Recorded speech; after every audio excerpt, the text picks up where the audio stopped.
Bonjour à tous, bienvenue à notre talk qui s'appelle « Il faut sauver le dernier giga de RAM ». Donc pourquoi ce talk?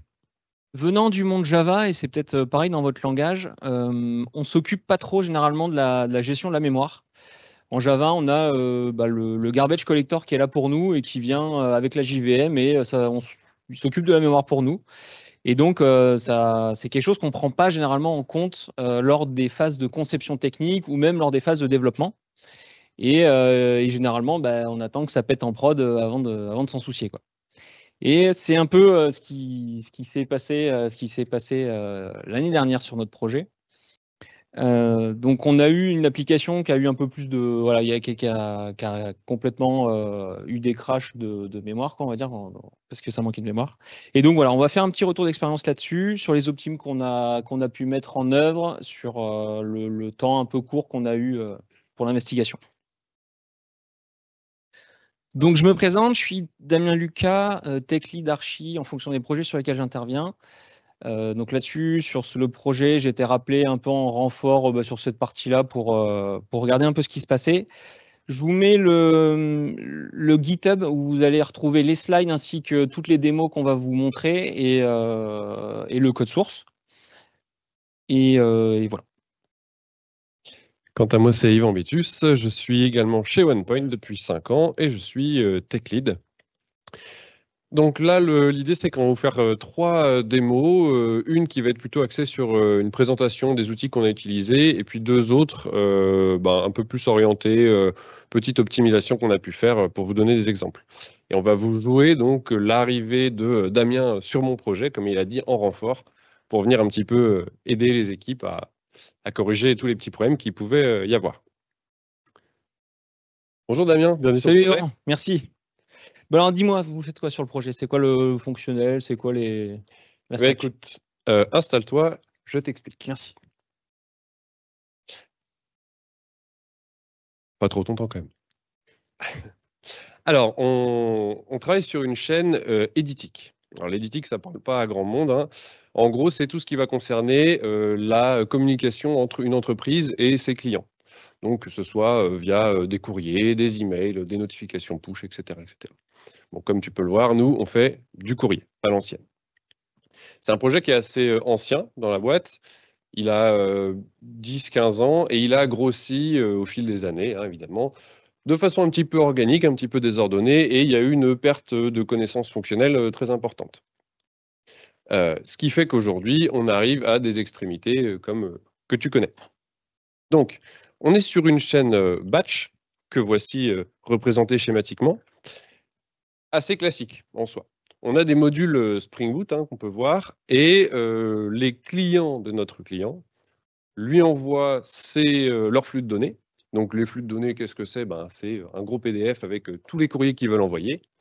Nous, on va venir aspirer ça dans la chaîne, faire toute une série de traitements sur ces flux-là, et puis les préparer à l'impression, à l'affranchissement, à l'expédition par la poste.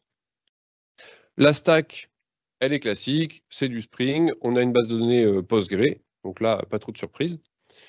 La spécificité, on va dire, c'est que chaque année, on a des gros pics de charge, toujours au même moment. À la fin de l'année, renouvellement des contrats d'assurance et compagnie, il y a des millions et des millions de courriers qui sont envoyés sur 1 ou 2 week-ends. L'année dernière, on a passé 3 millions de plis et cette chaîne-là a consommé en production 96 gigas de RAM. 96 gigas pour ça?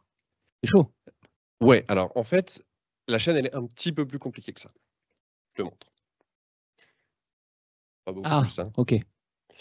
Alors, qu'est-ce qu'on a sur ce schéma-là? On voit apparaître des moteurs de tri, donc qui sont des moteurs de tri du courrier, qui sont externes. On voit également apparaître un progiciel de traitement d'image, parce que des fois, les courriers, il faut les prendre, il faut les manipuler un petit peu, changer la donnée, pas l'adresse si possible.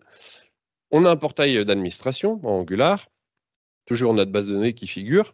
Et surtout, l'élément central que je voulais te présenter, c'est un ordonnanceur au milieu de tout ça. Et cet ordonnanceur, bien sûr, on l'utilise pour lancer nos batchs dans l'ordre qui va bien. Le problème étant qu'il peut les lancer en parallèle, si on a beaucoup de charge. Donc tu imagines facilement que un petit batch qui va consommer 3-4 gigas de RAM peut-être, quand il y en a 10 qui tournent en même temps, ça fait 40-50 gigas de RAM. Donc voilà notre problématique. Cette année, le client n'est pas très confiant, évidemment, on peut le comprendre. Ils attendent des volumétries encore plus importantes et ils en ont un petit peu marre de payer leur exploit pour rajouter de la RAM en prod. Ça commence à leur coûter cher. Donc, ils sont venus nous voir, ils ont fait appel à toi notamment pour essayer de faire baisser cette conso mémoire. Est-ce que tu aurais des pistes? Ouais. Alors, donc je connais pas trop la chaîne, comme je te disais, donc je vais te poser quelques questions. Est-ce que vous avez des tests de perf ou des environnements de perf sur votre projet? Alors, on a eu un environnement de perf qui a été décommissionné. Ça coûtait trop cher à maintenir, etc. Le client n'en voulait plus. D'accord. Est-ce qu'il y a des métriques qui sont disponibles sur la conso mémoire, Non, il n'y a temps, pas quoi que ce soit? de métriques. Ok. Est-ce qu'on a des logs sur lesquels on pourrait s'appuyer peut-être pour voir un peu ceux qui prennent du temps ou Alors, faut négocier avec l'exploitant pour avoir les logs de prod. Ça prend généralement quelques jours, quoi. Ok. Et on a une intuition un peu sur les composants, là, parce que tu me dis il y en a beaucoup, une quarantaine, et une intuition sur ceux qui consomment beaucoup? Alors, ce qu'a fait le client l'année dernière, c'est que pendant les gros runs de fin d'année, il a un peu regardé quels composants explosaient les premiers, quoi, puis il nous a fait une petite liste. Voilà. Ok. Donc on n'a rien en fait. Là, on n'a pas grand-chose, ouais. Ouais, ok. Donc ça va être un peu compliqué. Et on a combien de temps si on peut le faire? Eh bien, on a 3 semaines. 3 semaines. Ouais. Ça va être chaud. Ça va être un petit peu compliqué. Ok. Bon, alors est-ce qu'on pourrait remettre en place l'environnement de perf, tu penses, rapidement? Alors, on a essayé l'année dernière. Ça nous a pris des semaines. Au final, ça n'a jamais fonctionné. Donc, je te propose de ne pas faire ça. Ok. Et demander à l'exploit de mettre de l'observabilité, peut-être? Je ne vais pas dire qu'ils ne sont pas réactifs, mais je pense que ça prendrait peut-être les 3 semaines dont on a besoin pour faire le dev. Ok. Bon, ce que je te propose, c'est qu'on va demander au client un gros flux, comme tu dis, ou un gros fichier à traiter. On va baisser on va setter les XMX de chacun des composants Java, par exemple, à 3 Go. Les quoi? Les XMX, en fait, c'est un argument que tu passes à tes composants Java pour leur allouer une quantité de mémoire disponible. Maximum. Donc, ouais, maximum. Donc, si il ira au-delà de 3 Go, il explosera.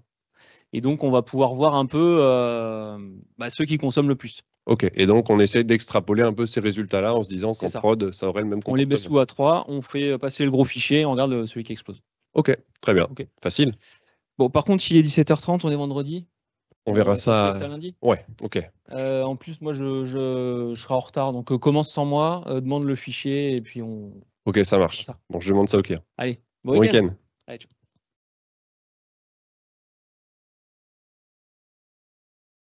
Salut Yvan. Salut Damien. T'as passé un bon week-end? Excellent, et toi? Ouais, nickel. Alors, j'ai fait ce qu'on a dit. J'ai fait passer le flux que le client m'a envoyé. Donc, c'est quand même un gros flux, hein, c'est du test. J'ai descendu les XMX de tous mes composants et puis j'ai pris le premier qui a explosé. Ok. Ce module, c'est celui que tu vois actuellement, qui est le module de parsing de données. Donc, je te montre un petit peu à quoi il ressemble. Il n'est pas très compliqué dans les faits, hein. Donc, on a notamment ce service ici qui, en fait, récupère une liste de courriers au format CSV. Et en fait, à chaque courrier, donc qui est représenté par une ligne du fichier, on va venir rajouter des métadonnées qui sont calculées. Donc 300 métadonnées, comme on peut le deviner ici. Ce module, il a explosé tout de suite. Et ce que j'ai fait pour qu'on puisse un petit peu analyser ce qui se passe, c'est que j'ai fait un heap dump. Ouais. Donc, un heap dump, qu'est-ce que c'est? Tout simplement, c'est un instantané de la mémoire à un instant T, en l'occurrence au moment là où ça a planté. Et comme ça, on pourra aller regarder un petit peu quels étaient les objets qui étaient en train de vivre leur vie au moment du crash. On pourra vraiment tout voir, quand on a accès à tous les objets, tous les attributs de tout. Oui, tu peux absolument tout voir. C'est génial. Donc, j'utilise un outil qui s'appelle Eclipse Memory Analyzer et qui permet donc d'exploiter ces fichiers qui sont des fichiers au format hprof. Là, comme tu es arrivé un petit peu en retard ce matin, je l'ai fait avant que tu arrives. En réalité, ça prend du temps d'indexer ce fichier-là parce qu'il va charger en mémoire, évidemment, la taille du dump. Donc là, ici, c'était mon XMX à 3 Go. Mon fichier fait 3 Go. C'est ce qu'on peut voir ici. Donc, ça prend du temps, normalement. Il y a énormément d'outils dans Memory Analyzer. Je ne vais pas tous te les montrer. Moi, celui que j'aime bien, parce qu'il est très simple à utiliser, c'est l'histogramme. Donc, l'histogramme, il montre vraiment tous mes objets qui étaient en mémoire à l'instant, au moment fatidique du crash. Ah, c'est bien, ouais. Donc voilà, et notamment, on voit, donc ça c'est un flux de test de 2 millions de courriers. Donc on peut les voir ici, et puis notamment si je vais voir les adresses, comme tu disais, hein, on peut voir vraiment tous les attributs qui étaient, voilà, Toutes nos instances. Ouais. Voilà, donc là on a toutes nos instances, et si je clique sur une instance, je peux voir ici par exemple qu'il s'agit d'un courrier à destination de la très belle ville balnéaire de Concarneau, dans le Finistère. Ok. Donc il y a quelque chose qui m'a un petit peu étonné quand j'ai fait passer, quand j'ai analysé le heap dump, c'est que tu vois ici, on a donc nos entités, enfin nos objets. Généralement, je m'intéresse un petit peu aux objets qui sont les miens, c'est-à-dire que bon, une liste, un tableau de bytes ici, voilà, je sais pas forcément ce que ça représente. Surtout dans Spring avec tout ce qu'il utilise pour lui et Exactement. Donc j'essaie de chercher un petit peu, voilà, des choses qui sortent de mes packages. Ok. Et autant j'ai mes 2 millions d'objets ici, autant mes métadonnées, j'en ai pas tout à fait 30 millions au moment du crash, et elles consomment évidemment pas mal de RAM. Ouais. Alors ça paraît logique, hein, j'ai 300 métadonnées par courrier, par page. Je suis allé discuter avec l'équipe qui s'occupe un peu du batch suivant, et ils m'ont dit, bah oui, les métadonnées, c'est normal, on les utilise pour nos traitements, on prend les 12 premières, et puis on fait... Ah, je l'ai arrêté, je lui ai dit, vous prenez les 12 premières? Il m'a dit, oui. Donc en fait, je crois que ça fait des années qu'on récupère 300 métadonnées pour rien, quoi, en gros. Au cas où, peut-être. Mais peut-être au cas où, ils s'étaient dit qu'ils allaient faire des trucs. Mais tu crois que ça va vraiment changer quelque chose si on prend que les 12 premières? Alors, je ne sais pas si vraiment ça va permettre à notre module de passer, vraiment, mais je pense en tout cas qu'on va baisser notre conso RAM comme ça. Moi, j'y crois pas, mais on peut toujours essayer. Donc là, on va attacher plus que 12 métadonnées à nos 2 millions. À chacun de nos courriers, on a attaché que 12. Ok. Exactement. Et montre-moi, du coup, comment tu as fait ton. Ouais, là, ce que je vais faire justement, c'est que je vais donc à nouveau lancer mon module avec mon XMX à 3 Go. Et j'ai laissé mon option pour générer le heap dump. Donc là, c'est une option pour le générer quand il y a une erreur out of memory. C'est vraiment une option de la JVM. Là, je suis dans IntelliJ, ça peut se faire avec n'importe quelle IDE, voilà, ou en ligne de commande. Donc là, je vais pouvoir lancer mon module. Et donc, si vraiment ça a beaucoup diminué la conso de RAM, j'espère que ça devrait passer. Et puis, si ce n'est pas le cas, si ça explose, on aura à nouveau... J'y crois pas, moi. On aura un heap dump. Mais moi, j'y crois. Ok. Ça fait vivre. Donc, c'est un petit peu long. Ok, c'est passé. Ça n'a pas pété. Ah ça ouais. n'a pas pété. Donc, ça a bien généré mon fichier CSV avec, tu vois, mes 2 millions de courriers en sortie. Par contre, on n'a plus le heap dump, donc on ne peut pas savoir du coup ce que ça consomme. Effectivement, je suis d'accord avec toi. On ne peut plus voir maintenant l'état de la mémoire. Donc, il y a un autre outil que j'aime bien qui s'appelle JFR. Ok. Donc, ça, c'est le Java Flight Recorder. Je vais te montrer un petit peu comment ça marche. En fait, c'est pareil, c'est un argument que tu donnes au lancement de ton programme. Et tu lui dis ceci, tu lui dis Start Flight Recording. Donc, en fait, ça, c'est la notation Java 21. Et en gros, tu lui dis, bon, ben voilà, tu vas regarder tous les paramètres de vol. Du coup, c'est un peu imagé. Pendant ici 200 secondes, bon là, c'est parce que c'est toute la durée d'exécution de mon programme. Et ça va venir générer un fichier à la fin qu'on va pouvoir à nouveau exploiter. D'accord. Ok. Et on pourra voir ce qu'il y a dans la mémoire et tout, comme on l'a vu tout à l'heure. Alors, on pourra voir grosso modo ce qu'il y a dans la mémoire. C'est pas aussi détaillé qu'un heap dump, puisque là, le but, c'est pas d'aller récupérer tous mes petits objets qui se baladent, mais ça va quand même nous donner des métriques, des indications normalement intéressantes. Ok, donc là, on est d'accord, ça a bien fonctionné. Je vais utiliser JDK Mission Control, qui est donc l'outil qui permet un outil qui permet d'exploiter ces fichiers-là. Tu vois qu'il a été généré ici, à la racine du projet, et tu vois, il est beaucoup plus léger. Il fait qu'1 méga, effectivement. Voilà. Donc là, ce fichier qui vient d'être créé, je vais pouvoir l'ouvrir tout de suite. Hop, il est disponible, tout va bien. Il y a à nouveau plein d'informations, plus que dans le heap dump. Bon, moi, il n'y en a pas, ça ne m'intéresse pas forcément. Ouais, nous, ce qu'on veut, c'est de l'optim mémoire. Voilà, ce qui se passait dans les threads, etc., je m'en fiche un petit peu. Ok. Par contre, voilà, je peux aller voir ma memory ici.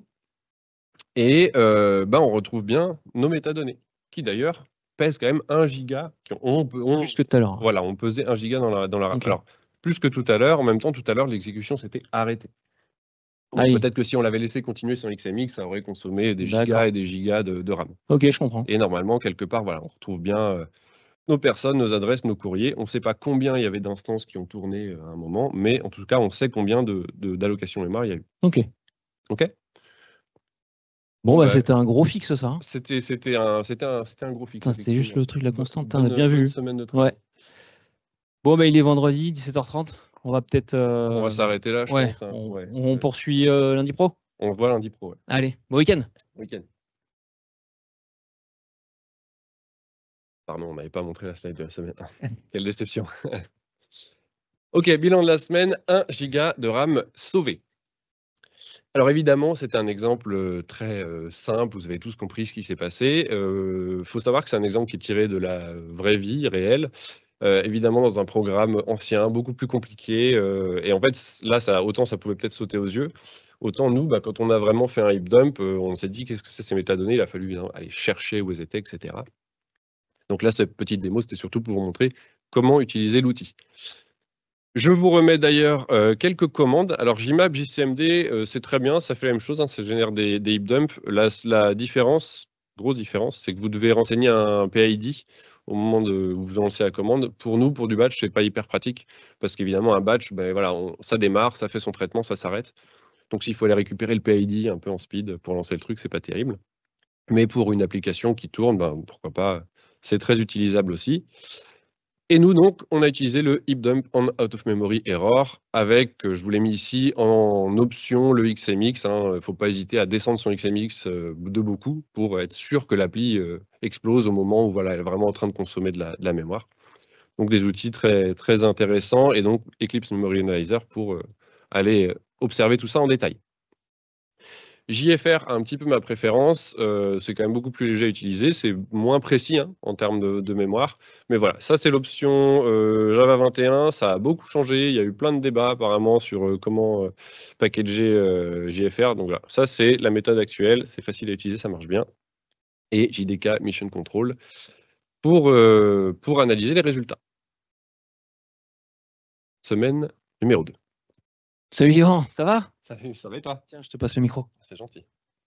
T'as passé un bon week-end? Oui, très bon. Ok, alors du coup, ton fixe, il a bien fonctionné. Et donc, moi, j'ai attaqué un autre module. J'ai attaqué le module de reporting. Ok. Alors, je vais te montrer ce qu'il fait. Alors, il est très simple. D'ailleurs, je ne vais pas montrer ça, je vais plutôt montrer le runner. Voilà, donc là, qu'est-ce qu'il fait? Donc, il y a une étape 1, c'est il récupère des données en base de données. Il fait une requête, récupère des courriers. Et l'étape 2, il est écrit dans un CSV. Donc là, je l'ai exécuté depuis tout à l'heure. En fait, l'étape 1, elle est interminable. Donc, je me suis permis d'installer l'extension PG Stat Statement. Ah ouais, d'accord, tu as fait ça. Ouais, parce que elle est très utile. Je ne sais pas si tu la connais. Non. Ok. En fait, l'extension PG Stat Statement dans Postgre, elle va créer une vue et elle va nous permettre de récolter tout un tas d'informations sur les requêtes qui ont été effectuées sur la base de données. Donc, on va avoir les temps moyens d'exécution, les temps min, max. On va avoir une idée aussi de la quantité de données qui est ramenée par une requête, le nombre de requêtes, etc. Donc, j'ai installé ça. Et là, je m'apprêtais à afficher les requêtes SQL que fait Hibernate. Je ne sais pas si tu t'es déjà amusé à faire ça. Ouais, j'ai déjà vu ça, ouais. Et souvent, on a des surprises parce qu'on ne fait pas les mêmes requêtes que Hibernate fait généralement. On n'a pas la même. Tu veux dire qu'il ne ferait pas les requêtes les plus optimisées par défaut? Ouais, c'est ça, je pense. Donc, le reporting module, je vais le lancer. Bon, je vais le lancer comme ça déjà. Là, c'est mon module que tu lances, Damien. C'est ton module? Ah, pardon. Oui, c'est pas effectivement bien vu. Ça va moins bien marcher. Et le reporting. Donc, on va voir l'étape 1, ouais, durée, mais c'était interminable. Donc, on va voir un peu ce qui se passe. OK, donc on voit une première requête qui part, qui est sur la table des courriers. Donc, c'est ce qu'on a vu au-dessus. Hein. Je vais le cacher. C'est notre première requête. Ouais, donc là, apparemment, il est vraiment bloqué sur la requête, là. Donc là, ouais, il doit. Alors, je crois que j'ai mis 2 millions de. 2 ou 4. 4, je crois. Ok. 4 millions de courriers. Oula! Ok, donc Ouais, là, on a. c'est pas bon, ça. Alors, attends, je vais arrêter. Qu'est-ce qui se passe? Alors, on va utiliser PG-Stat Statement. Je ne l'ai pas installé pour rien. Hein. J'ai même préparé des petites requêtes parce qu'en fait, il y a tout un tas d'informations, mais là, c'est pour les afficher joliment. Ah oui, t'es arrivé tôt ce matin, là. Ah oui, il fallait que je rattrape la semaine dernière. Ok, donc là, qu'est-ce qu'on voit? Donc, comme je te disais, on a une requête qui a été faite, qui ramène 4 millions lignes. Et si on regarde bien, c'est bien normalement notre table des courriers. OK. OK. Jusque-là, tout va bien. Et là, ce qu'on a vu, en l'espace de très peu de temps, on a 12 000 requêtes qui ont été effectuées sur une autre table. Et là, qu'est-ce que c'est? La table des adresses. Ah oui, c'est logique, OK. il y a une adresse par courrier. Donc là, on est sur le problème de la N+1 query. La quoi? La N+1 query, en fait, c'est exactement ça. C'est qu'on va avoir 4 millions de courriers en base de données qu'on récupère. Et pour chacun des courriers, on va aller récupérer son adresse. Et donc, potentiellement, faire 4 millions d'appels. Donc, il ne fait pas juste un join. Non. Alors ça, ce qui est cool, c'est que c'est plutôt simple à corriger. On va aller voir notre entité courrier. Et il suffit, du coup, de lui dire, tu vois là, sur l'entité, sur cette jointure-là, en fait, on peut lui dire fetch. Et on peut lui dire, soit de faire un join, comme on ferait plutôt naturellement nous, hein, ou un sous-select, si tu veux. Alors là, le seul petit problème, c'est que le package avec toutes les entités, il est partagé dans toute l'application. Ah ouais. Et j'ai un peu peur, si on fait des changements techniques, tu vois, qu'on introduise des effets de bord, des trucs qu'on ne maîtrise pas trop, peut-être qu'on pourrait faire autrement. Ah, ok, genre je comprends. Effectivement, on va éviter d'avoir des régressions si tu utilises partout. Enfin, tu peux regarder, on nous prend en photo. Donc on peut faire autrement, on va réécrire la requête directement dans le repository. Donc on va aller là-dessus. En fait, finalement, dans le repository, on va lui dire, on va réécrire la requête. Donc là, tu fais comme ça. Ah, c'est pratique, tes snippets là. Ouais, je l'utilise souvent plus celui-ci. D'accord. Donc là, si on exécute, on lui a précisé qu'on faisait un join fetch. Tu vois ici? Ouais. Et donc là, si on regarde, normalement, notre requête, elle a changé. On a bien un from courrier et ici, un left join address. Ok, donc déjà, c'est beaucoup plus naturel par rapport à ce qu'on pourrait faire en SQL pur nous-mêmes, quoi. C'est ça. Bon, par contre, on n'a pas du tout résolu notre problème là. Là, c'est une petite optime, mais on n'a pas fait du gain mémoire. Enfin, l'exploit sera quand même content qu'on n'avait pas tapé 4 millions de fois sa base de données, quoi. C'est ça. Alors, ce qu'on va faire, je vais le laisser tourner. Ok, bon, on a vu la fin quand même. Je vais l'arrêter. Il s'est arrêté. Et je vais plutôt le relancer, mais avec la partie JFR que tu m'as montré. Ok. Donc en fait, j'ai vu JFR, il y a même finalement ces deux profilers. Tu as le profiler JFR qui est intégré dans IntelliJ, mais il agrège des données d'un autre profiler par défaut. Ok. Donc c'est plutôt sympa. Donc bon, là, on va utiliser celui-ci, l'IntelliJ Profiler.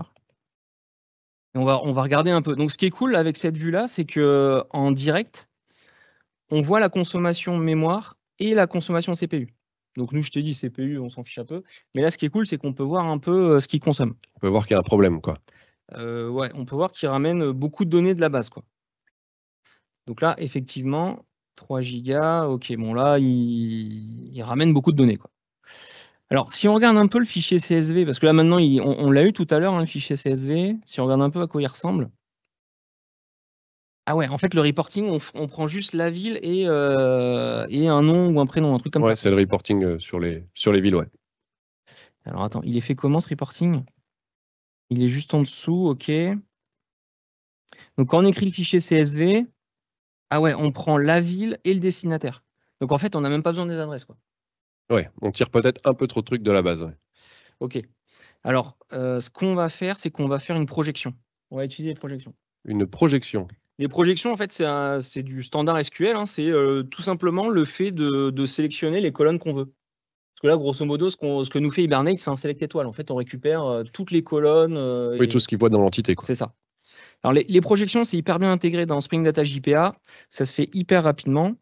On va créer une interface qu'on va appeler Courrier Reporting. Et en fait, dans cette interface-là, on va lui donner les getters qui correspondent au champ qu'on veut dans notre base de données, dans notre table. Donc là, nous, on veut que ces deux-là. OK. Et donc ici, il faut lui passer un courrier reporting. Et lui, du coup, il doit en retourner un aussi quand même dans le repository.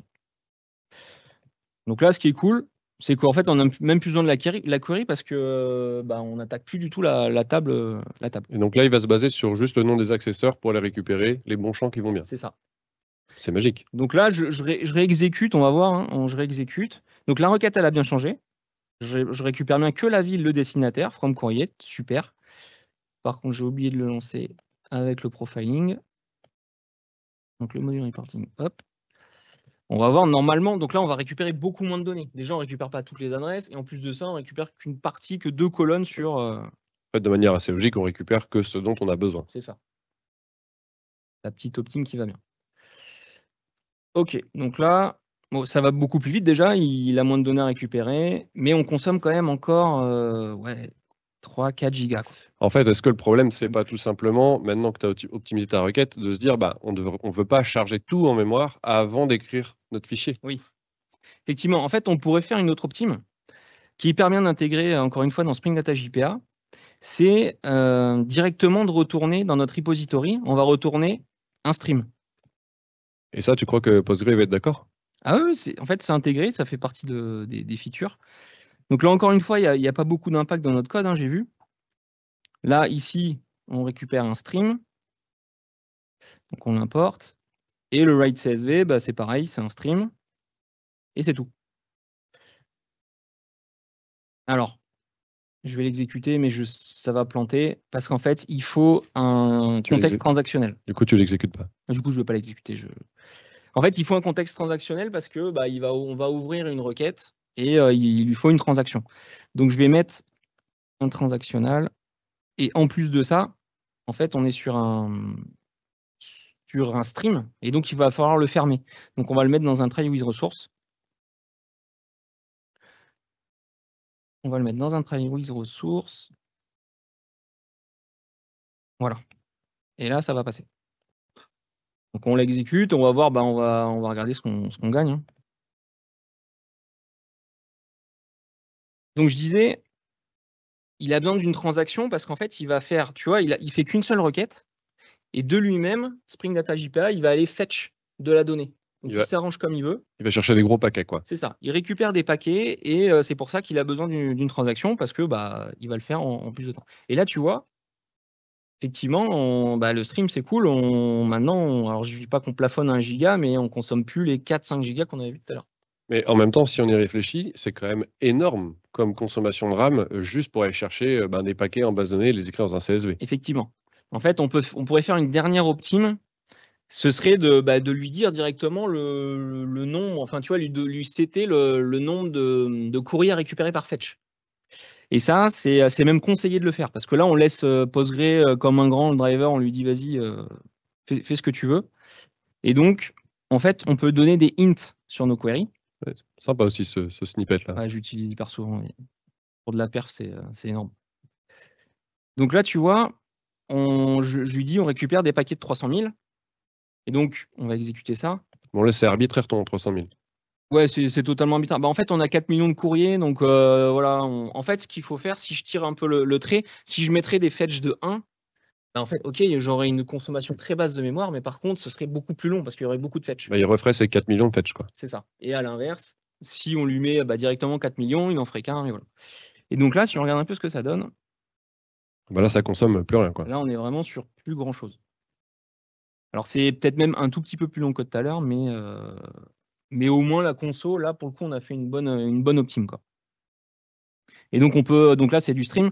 Tu as vu, en plus, le stream, il est tellement rapide que donc l'étape 1, elle est exécutée. Enfin, l'étape 2, elle est exécutée directement après l'étape 1, ce qui fait que c'est limite le temps qu'il ouvre la connexion. En fait, il est déjà en train d'écrire dans le fichier, il attend de la donnée pour écrire dans le CSV, quoi. Et donc là, c'est fini, tu as consommé vraiment quelques centaines de mégas de RAM, quoi.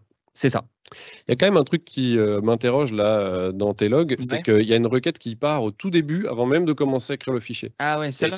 Ouais, et ça, on voit ça dans tous les modules du projet et j'ai jamais réussi à comprendre ce que c'était. Et vous avez jamais regardé, vous avez jamais investigué, quoi. On n'a pas le temps, tu sais. Ah ouais, ok. Alors, effectivement, ça m'a paru un peu bizarre.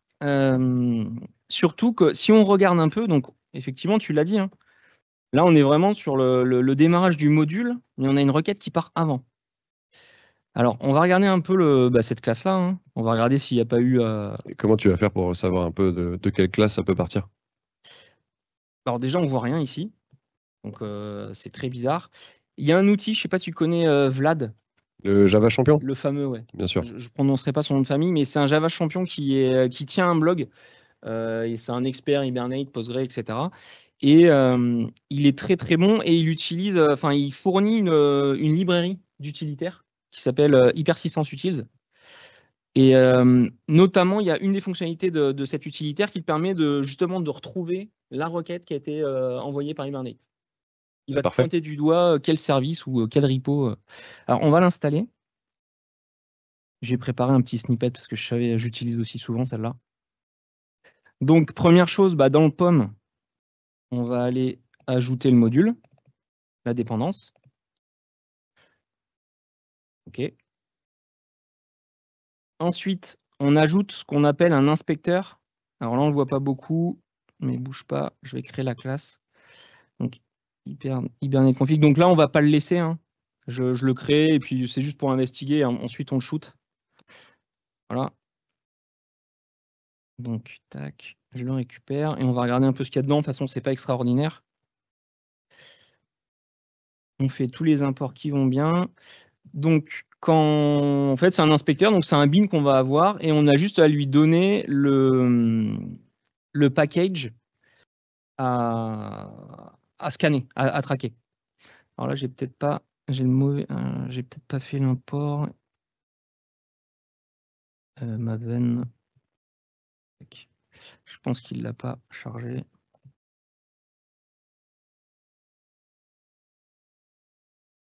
Internet, oui. Oui, mais il est un peu, un peu rétif. Ouais. Ok, il est en train de... Voilà. Donc, si je retourne... Ok. Voilà, donc on a directement le package qu'on veut traquer. Et le dernier truc, c'est que pour qu'il nous retourne de la donnée, il suffit de lui mettre un niveau de logging, en fait, dans le fichier d'application.yaml. Donc là, hop, je lui ajoute ça et on exécute. Et donc, comme je te l'ai dit, normalement, il va nous dire... Oula, ça a planté, là. Non, alors c'est très mal fait. Enfin, c'est très bien fait. Mais on a l'impression que c'est une stack trace, mais c'est la manière dont il affiche la. Ouais, c'est un dev back, quoi, pas front. Ouais, voilà. Donc, this SQL query, donc c'est bien celle qu'on. Non, c'est pas celle-là, c'est celle du dessus. Cette requête-là, là, sur la ref postale, il nous dit elle a été générée par Hibernate comme ça. Et donc, on a la stack. Nous, ce qui nous intéresse, c'est de savoir l'appelant, le tout premier. Et là, on voit un init database configuration service. Ah oui, ça, c'est la config de la base de données. Ah ouais, en fait, tu es en train de dire, si je regarde bien là, en fait, vous avez un core module où dedans, vous avez toutes vos entités, tous vos modèles, vous avez des services que vous utilisez peut-être sur certains modules, donc ils sont instanciés par tous ceux qui importent ce corps-là. Donc tu me dis que c'est les 40 modules. Exactement. À peu près. Et ce service-là, il fait un accès base de données dans l'init du service, quoi. C'est moche. Ouais, pourquoi pas? Non, c'est moche. Ce qu'on va faire, alors une petite optime, et après on verra ça en point technique avec la dev team. Ce qu'on pourrait faire, c'est juste de dire si la ref postale, au moment où on en a besoin, hein, si la ref postale elle est nulle, alors on va aller la récupérer et on fera peut-être un truc un peu plus propre. Plus tard.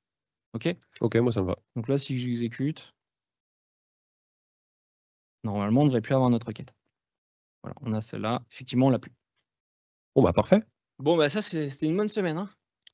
Il est 17h30. 17h30, vendredi. On s'arrête là? Allez, on s'arrête là. Allez, bon week-end. Bon week-end. Et il faudra charbonner en dernière semaine. Bien sûr, on va tout donner. Ouais. Allez. Semaine 2. Nous avons sauvé 3 gigas de RAM. Donc, on va faire un petit bilan. Donc, on a vu au tout début qu'on a installé l'extension PG Stat Statement. Donc, pour l'installer, rien de plus simple. Vous ouvrez votre terminal. Vous rajoutez dans le fichier postgresql.conf, donc que ce soit sur il y a toujours ce fichier-là quand vous avez une base de données Postgre. Vous rajoutez l'extension dans les shared preload libraries. Vous redémarrez Postgre. Et ensuite, vous exécutez ces 2 requêtes SQL, donc, enfin, la première qui est de créer l'extension, et ça y est, vous avez votre vue, et vous n'avez plus qu'à, ça va récolter des informations sur vraiment toutes les requêtes qui passent sur votre base de données.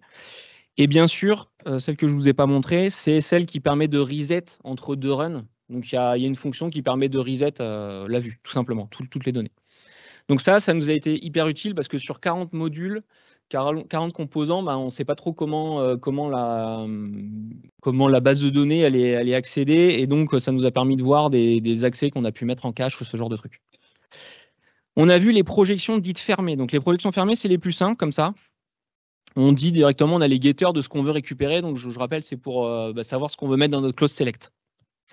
Il y a d'autres types de projections avec Spring Data JPA, les projections ouvertes. Là, on peut le voir, on va pouvoir créer un nouveau champ à la volée, par exemple. Donc là, on veut notre destinataire, on veut le concaténer avec la ville, et notre entité elle va directement récupérer ce nouveau champ, entre guillemets. Il y a même des choses beaucoup plus complexes. En fait, sur un getter, vous allez pouvoir l'annoter @value et lui injecter un service, une méthode d'un service, et faire des traitements beaucoup plus complexes avec ça. Donc ça, en vrai, on l'a pas utilisé, on n'a pas pu l'utiliser parce que notre entité courrier, donc là, elle est simple, elle a juste une adresse. En vrai, sur notre projet, elle a une dizaine de relations, une quinzaine de relations. Et plus il y a de relations, plus c'est compliqué d'avoir une projection parce que là, c'était le cas simple. En fait, on la met de côté, là, notre table adresse. Mais quand on veut récupérer vraiment des données d'autres tables, en fait, il est obligé de faire une sorte de higger pour récupérer de la donnée, pour ensuite vous la remettre. Et donc, en fait, on l'a pas pu l'utiliser facilement. Mais en revanche, ce qu'on veut vous dire, c'est que ce qu'on a fait, nous, c'est qu'on a forqué notre entité courrier, on a fait une entité courrier reporting, et on a uniquement mis nos champs dont on avait besoin. On a viré toutes les relations qu'on n'avait pas besoin parce que le courrier reporting, lui, il avait besoin de très peu de données. Et c'est là où le piège d'avoir, au début, on veut bien faire, on fait un module core avec des entités dedans, et petit à petit, on rajoute des trucs dedans parce qu'il y a des composants qu'on a besoin, et on termine avec des choses dont on ne veut pas. Donc voilà, c'est plutôt ce qu'on a utilisé. Nous, on a forqué notre entité courrier. J'ai oublié de dire juste sur si vous n'avez pas de Postgre, il y a d'autres. Si vous avez de l'Oracle par exemple, il y a aussi des tables de stats qui permettent de faire ça. C'est pas, faut regarder en fonction de votre base de données, mais des stats, c'est pas que via l'extension Postgre, quoi. On a vu aussi comment récupérer donc une liste de courrier, donc via un stream. Donc promis, on n'a pas changé le driver. Hein. C'est le driver Postgre que vous avez en prod, il n'y a pas de souci. On a peut-être plus l'habitude de récupérer des pages. Souvent, quand on fait des API, on a de la pagination. Et donc, c'est une manière de découper et de ramener des bouts de données depuis notre base. C'est coûteux parce que sur une page, il va falloir faire un count total de nos objets. Il va savoir qu'il faut gérer le nombre de pages qu'on a, l'annexe, etc. Donc, c'est plus coûteux. Il y a le slice qui est un peu intermédiaire parce il permet juste de récupérer le next, la prochaine tranche. Donc, il est un peu plus performant que le page, mais moins que le stream, comme on l'a vu. Et enfin, on a vu comment installer la lib. Il y a plein de choses dans Hypersistence Utils. Je vous conseille d'aller voir. On a des collègues, dont un, vous pourrez lui poser une question, mais ils l'utilisent vraiment, eux, en prod, parce qu'il y a des utilitaires très sympas dans cette lib. Donc, je vous conseille d'aller voir, et même globalement de suivre ce que fait Vlad si vous voulez faire des optimes de perf Hibernate. C'est vraiment très intéressant. Salut Yvan. Salut Damien. T'as passé un bon week-end? Excellent, mais j'ai fait que penser au projet, quoi. Oh, pas toi. Ah, si, même moi. Moi, j'espère que t'es chaud. Hein. Je suis chaud et il y a un dernier module qui me pose problème, et je m'arrache un petit peu le peu de cheveux qu'il me reste. Ok. Alors, je vais te montrer ça. Dans le même cas que toi. Ouais, je sais, mais s'il y en a d'autres dans la salle. Alors, c'est le module de tri des courriers. Un module, une fois de plus, assez simple, tu vas voir. Mais il n'y a rien eu à faire avec les outils que je connais. J'ai pas réussi à l'analyser. Donc, ce que je te propose, c'est qu'on fasse une passe avec le fameux Profiler IntelliJ que tu m'as montré la semaine dernière. Ouais. Alors, qu'est-ce qui se passe dans ce module? Il va chercher des données en base de données. Il les récupère sous forme d'ordre de tri. Hein. Okay. Donc, c'est des courriers qu'on veut trier. Et tout simplement, il va faire une liste d'opérations dessus. Donc, tu as un tri qui est effectué sur le code postal, les villes les adresses qui n'ont pas de ville, on va venir, voilà, c'était des valeurs, etc. Donc, une suite de traitements assez simple. Et puis ensuite, à la fin, on va à nouveau écrire notre fichier CSV. Ok. Et ça consomme à mort. Ah ouais? Ouais. Après, il y a beaucoup de streams et tout, ça que c'est... Voilà. Donc, je te propose qu'on lance le profiler dessus. Ok. Et on va voir un petit peu les résultats. Donc là, à la limite, moi, la consommation en temps réel, je m'en fiche un petit peu. Hop. Ah, ok. Bon, là, apparemment, on a encore un problème. Une petite table de config visiblement bien. Ouais. Alors, je ne pense pas que ce soit le même problème que la N+1 query. Regarde, ça va taper donc sur les refs postales. Ok, donc le seul endroit du service où on va faire appel à la table de config, c'est ici. Ok. Si, c'est là, la C'est ref là. postale. Ouais. Find my ville, ok. Exactement. Ok, donc là, en fait, on boucle sur nos courriers et on va faire un appel en base de données à chaque fois. Ok. Bon, c'est pas terrible. On peut mettre, je vais aller- du cache peut-être. On peut peut-être mettre du cache. Pourtant, tu as vu, j'avais fait un stream, hein, comme tu m'avais ouais. dit, j'avais fait les choses bien, mais Alors, je sais pas si c'est l'endroit le plus adapté, mais pas. ok. Bon, écoute, je vais mettre du cache. C'est pareil en attendant que on trouve une solution peut-être un peu plus élégante en Pointec. Hop. Ok. Ça te va? Ok. Donc, je le relance avec le profiler. Donc là, normalement, il devrait faire un appel en base et puis après, c'est fini. Si c'est la même ville, ouais. Ah, ça plante. Ok, ça n'a pas marché. Ah, ok. Donc, il me dit là, stream has already been operated upon or closed.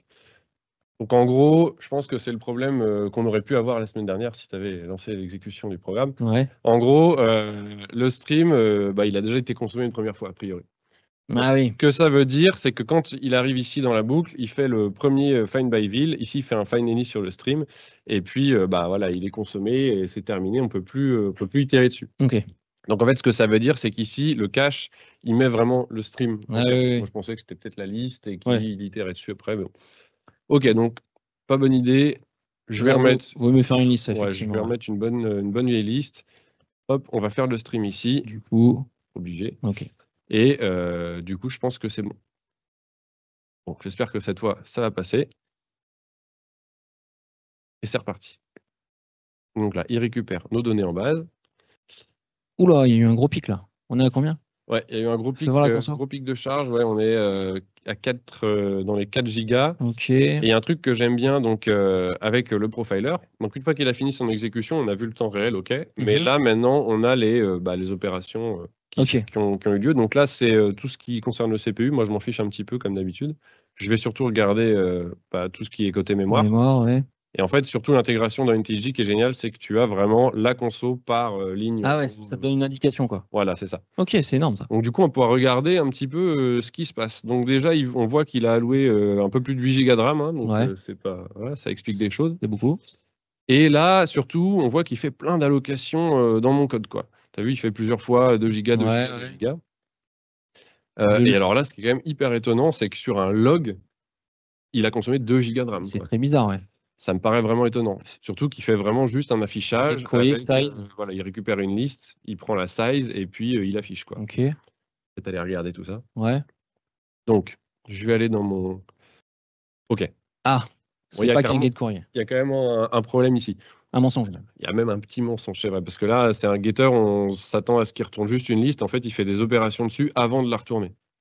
Et en plus, il me semble que cette liste-là, voilà, elle est utilisée à plein d'endroits. Enfin, cet accesseur, pardon, est utilisé à plein d'endroits dans le code.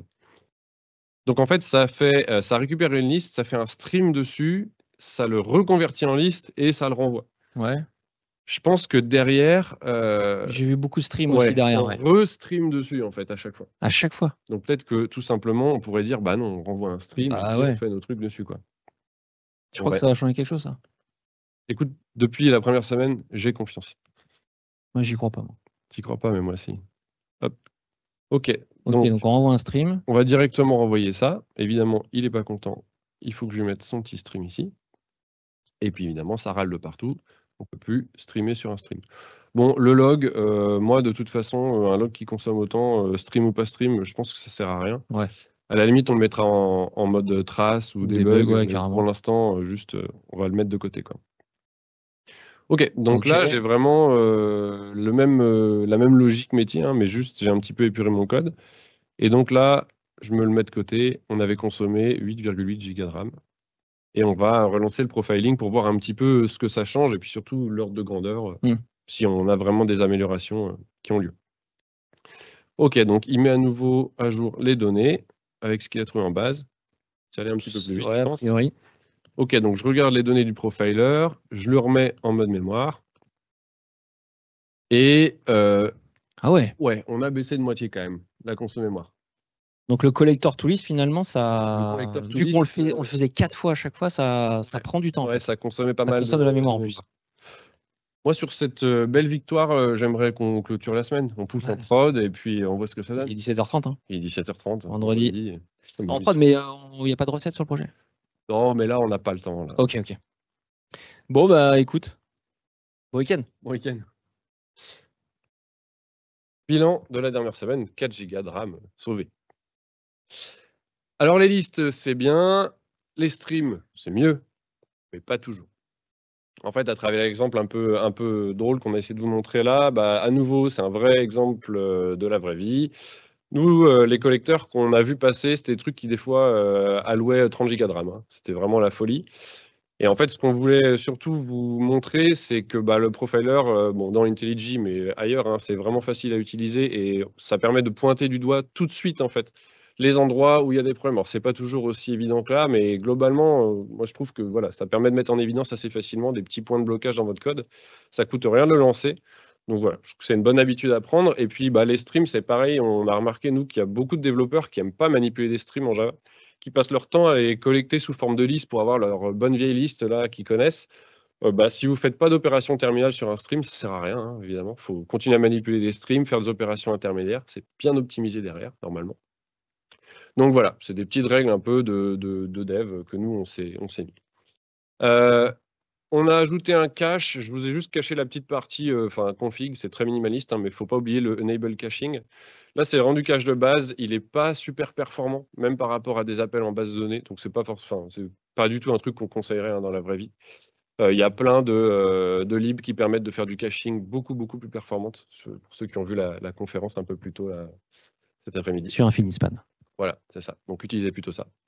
Et voilà, juste comment ça fonctionne, c'est juste le add cacheable avec le nom de votre petit cache. Il met en cache les entrées, les sorties, et tout va bien. Voilà notre tête au bout de 3 semaines qui évidemment était beaucoup plus éprouvante que ce qu'on vient de vous jouer là. Et donc on a livré au client. Et on se revoit. Retour à Riviera Dev. Donc voilà, comme l'a dit Yvan, le client il était satisfait.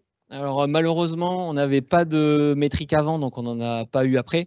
Donc on ne sait pas du tout combien il y a eu de conso mémoire, CPU ou quoi que ce soit. Tout ce qu'on peut vous dire, c'est que les plus fortes volumétries que l'année précédente sont passées. On a eu 2 heures de gagné sur les temps de traitement. Sur les 10 heures de temps de traitement, voilà. Sur les 10 heures de temps de traitement, c'est quand même pas mal. Et donc voilà, donc c'est le seul truc qu'on a pu faire. Bien sûr, il y a encore plein de choses à faire. Donc mettre en place de l'observabilité. Donc là, on a un chantier de mise en place de l'observabilité pour au moins récolter tout ce qui est conso mémoire, CPU, avoir des logs sur lesquels on pourrait s'appuyer. Et dans un plus ou moins long terme, mettre en place des tests de perf pour éviter que ça se reproduise. Merci à vous. Merci. On vous laisse 2 QR codes. Donc le feedback, n'hésitez pas à nous en laisser, ça fait plaisir s'il y a des choses que vous aimez ou moins. Et le GitHub, vous retrouvez toutes les démos, les slides et voilà. Et on est juste à l'heure, donc normalement on a un peu de temps pour des questions. N'hésitez pas. On va dire que c'est parce que tout est clair s'il n'y a pas de questions. Hein. Oui.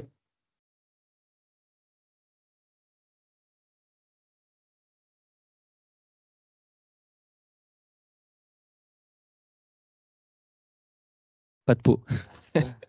Non, en vrai, oui, on nous a déjà posé la question du même, où est-ce qu'on faisait, effectivement, c'est bien en local sur nos postes. Ça aussi, on aurait pu le dire, mais on a des laptops avec 32 Go de mémoire et souvent on n'a pas ça en prod. Hein. C'est aussi pour ça qu'on a pu un peu pousser, qu'on a dû baisser les XMX. Mais effectivement, si tu n'arrives pas à reproduire, il faut que tu trouves un moyen. Nous, c'est du batch. c'est plutôt simple, on a juste de la base de données, donc c'est facilement reproductible. Mais on n'a pas pu le reproduire, par exemple, avec les vraies volumétries de prod, parce que je pense que nos machines, ça ne tenait pas. Les vrais flux de prod, ils passent pas non plus sur les machines. Donc après, oui, après, je sais pas quel est ton contexte potentiellement, mais oui, c'est sûr qu'il faut pouvoir reproduire chez soi.